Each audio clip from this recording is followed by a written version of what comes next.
कभी हम अगर यह सोचकर परेशान होते हैं कि हमारी स्थिति क्यों ठीक नहीं है औरों के मुकाबले, तो एक बार उन लोगों के बारे में भी अवश्य सोचें जो हमसे भी ज्यादा असहाय हैं। एक 5-6 साल का मासूम सा बच्चा अपनी छोटी बहन को लेकर गुरुद्वारे के एक तरफ कोने में बैठा हाथ जोड़कर भगवान से न जाने क्या मांग रहा था। कपड़े में मैल लगा हुआ था मगर नीयत साफ। उसके नन्हे नन्हे से गाल आंसुओं से भीग चुके थे। बहुत लोग उसकी तरफ आकर्षित थे, परंतु वह बच्चा बिल्कुल अनजान अपने भगवान से बातों में लगा हुआ था। ऐसे ही वह उठा। एक अजनबी ने आगे बढ़कर उसका नन्हा सा हाथ पकड़ा और पूछा, क्या मांगा बेटा भगवान से आपने? उस बच्चे ने कहा, अंकल मेरे पापा मर गए हैं, उनके लिए स्वर्ग मांगा। मेरी माँ रोती रहती है, उनके लिए सब्र मांगा। और मेरी बहन माँ से कपड़े और सामान मांगती है, मैंने उसके लिए पैसे मांगे।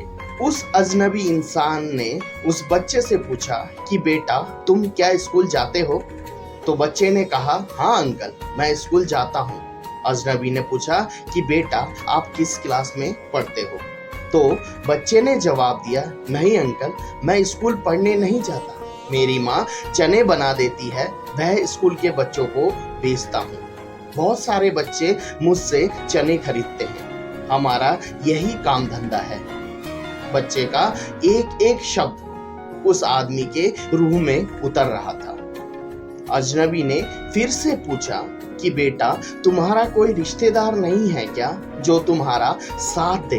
तब बच्चे ने कहा, अंकल माँ कहती है हम गरीब हैं और गरीब का कोई रिश्तेदार नहीं होता। मेरी माँ कभी झूठ नहीं बोलती अंकल, पर अंकल मुझे लगता है मेरी माँ कभी कभी मुझसे झूठ भी बोलती है।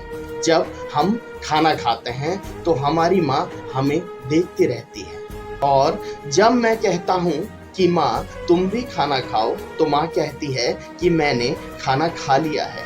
उस समय अंकल मुझे लगता है मेरी माँ हमसे झूठ बोलती है। फिर अजनबी ने पूछा कि बेटा अगर तुम्हारे घर का खर्च मिल जाए तो क्या तुम पढ़ाई करोगे?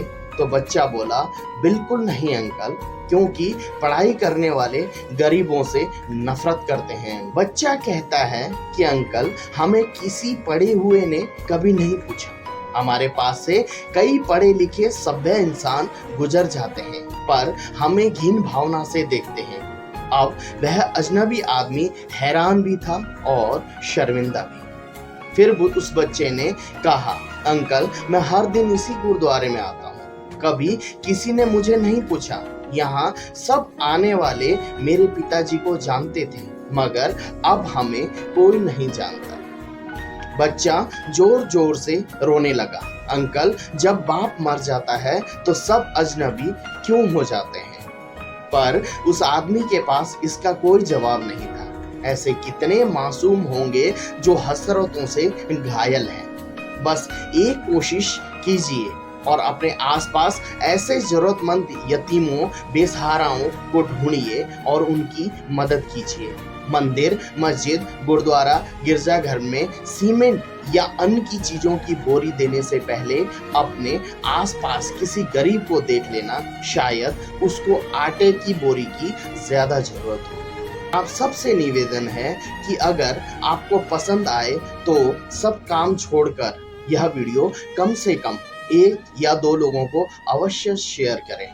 क्या पता हमारा शेयर किया हुआ वीडियो किसी ऐसे देवताओं के पास पहुंच जाए जो उन असहाय बच्चों के लिए भगवान साबित हो। कुछ समय के लिए एक गरीब बेसहारा की आंख में आंख डालकर देखें, आपको क्या महसूस होता है। स्वयं में व समाज में बदलाव लाने के प्रयास जारी रखें। मैं असहायों के लिए अपने हिसाब से साथ देने की कोशिश करता हूँ। अगर हो सके तो आप लोग भी मदद करें, जिससे भगवान जी भी आपका ख्याल रखें। जय बिहारी जी।